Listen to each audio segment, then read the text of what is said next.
حضرت نوح علیہ السلام ہر ایک شخص کے پاس جا کر ہدایت کرتے، کبھی کبھی اجتماع سے بھی خطاب کرتے۔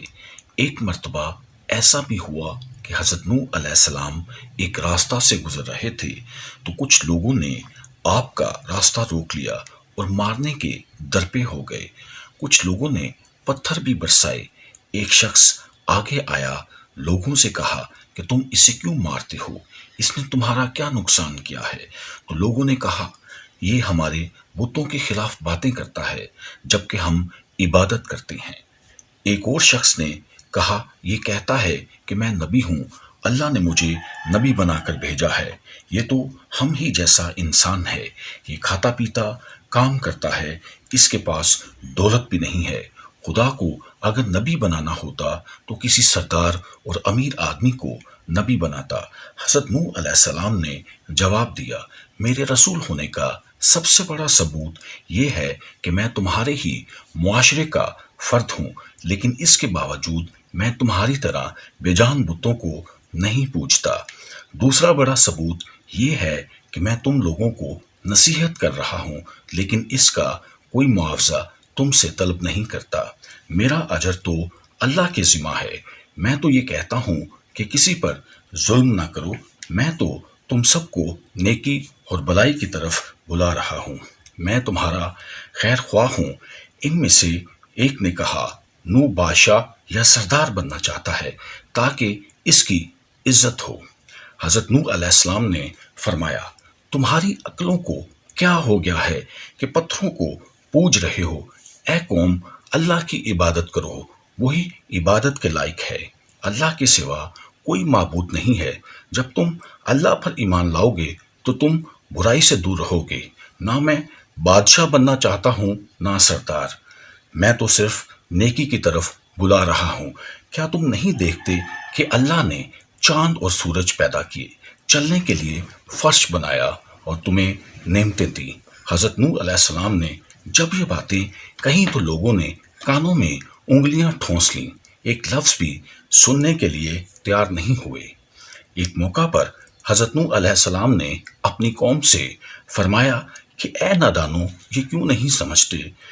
یہ دنیا تو ایک آزمائش کی جگہ ہے، تمہارے سامنے اچھائی اور برائی دونوں ہے۔ اے قوم، میں تم کو آنے والے دن سے ڈراتا ہوں۔ اس دن کوئی کسی کے کام نہیں آئے گا۔ دیکھو، جو غریب ہیں مجھ پر ایمان لائے، لیکن تمہیں دولت کا غرور ہے۔ اے قوم، غریبوں کے ساتھ حسن سلوک سے پیش آؤ، ننگوں اور بھوکوں کو کھانا کھلاؤ۔ خیال رکھو، ان میں سے ایک سردار نے غرور اور تکبر سے کہا، فرض کرو کہ ہم تمہاری بات مان لیتے ہیں، کیا تم پر ایمان لا کر غریب اور 2 ٹکے کے لوگوں کے ساتھ مل جائیں جو تمہارے ساتھ ایمان لائے ہیں؟ ایسا نہیں ہو سکتا۔ وہ آپ کو ذلیل کرنے کی کوشش کرتے، مذاق اڑاتے، آوازیں کستے، منہ پھیر لیتے، گالیاں دیتے، مارنے کی کوشش کرتے، بلکہ ایک روز مارا پیٹا بھی تھا، لیکن آپ نے صبر کا دامن ہاتھ سے نہ چھوڑا بلکہ اپنا کام جاری رکھا۔ آپ کی بیوی اور آپ کا بیٹا بھی منکرین اور کافروں میں تھا۔ حضرت نوح علیہ السلام نے دعا کی، اے میرے رب، میرے پروردگار، میں نے اپنی قوم کو رات دن سمجھایا، حق کی طرف بلایا، میرے بلانے پر وہ زیادہ بھاگتے رہے۔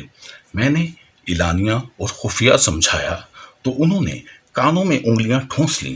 اللہ تعالیٰ نے حضرت نوح علیہ السلام کو وحی بھیجی کہ ایک کشتی بناؤ اور ظالموں کے بارے میں کچھ نہ بولو۔ اللہ کے حکم کے مطابق آپ نے کشتی تیار کرنا شروع کی۔ کچھ لوگوں نے مذاق کرتے ہوئے پوچھا، نوح کیا بنا رہے ہو؟ آپ نے بتایا کہ میں ایک کشتی تیار کر رہا ہوں کیونکہ اللہ کی طرف سے عذاب آنے والا ہے۔ اللہ نے جو ڈیل دے دی ہے وہ ختم ہو رہی ہے۔ جب وقت آئے گا ہر طرف پانی ہی پانی نظر آئے گا، صرف وہی بچے گا جو اس کشتی میں سوار ہوگا۔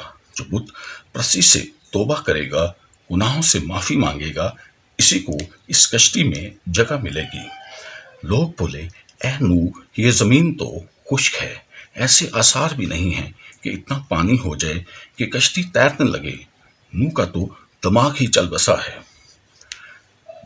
حضرت نوح علیہ السلام اس قسم کی باتوں سے بالکل مایوس ہو چکے ہیں اور اصلاح کی کوئی امید ہی نظر نہیں آ رہی تھی۔ جب کشتی بن کر تیار ہو گئی تو لوگ کشتی میں غلاظت پھینک دیتے۔ کشتی میں کوئی ایسی جگہ نہ تھی جہاں غلاظت نہ ہو۔ کافر غلاظت پھینکنے کے لیے کشتی کے اندر جایا کرتے تھے، یہ ان کا معمول بن چکا تھا۔ ایک مرتبہ ایک کوڑ کا مریض بھی اپنے ناپاک مقصد کے ساتھ کشتی کے اندر گیا۔ اس کے سڑے ہوئے جسم کے ایک حصہ پر کچھ غلاظت لگ گئی۔ کچھ دیر بعد اس نے دیکھا کہ جہاں غلاظت لگی تھی وہ حصہ اچھا ہو گیا۔ اب اسے حیرت ہوئی کہ یہ کیا ماجرا ہے، آخر غلاظت سے کس طرح شفا ہو سکتی ہے۔ پھر وہ کشتی کے اندر داخل ہوا اور غلاظت پوری طرح سارے جسم پر مل لیا تو دیکھا کہ وہ بالکل تندرست ہو گیا۔ یہ بات کوڑ کے مریضوں کے اندر پھیل گئی تو سب نے کشتی کے اندر داخل ہو کر غلاظت ملنا شروع کر دیا۔ اس طرح پوری کشتی پاک صاف ہو گئی۔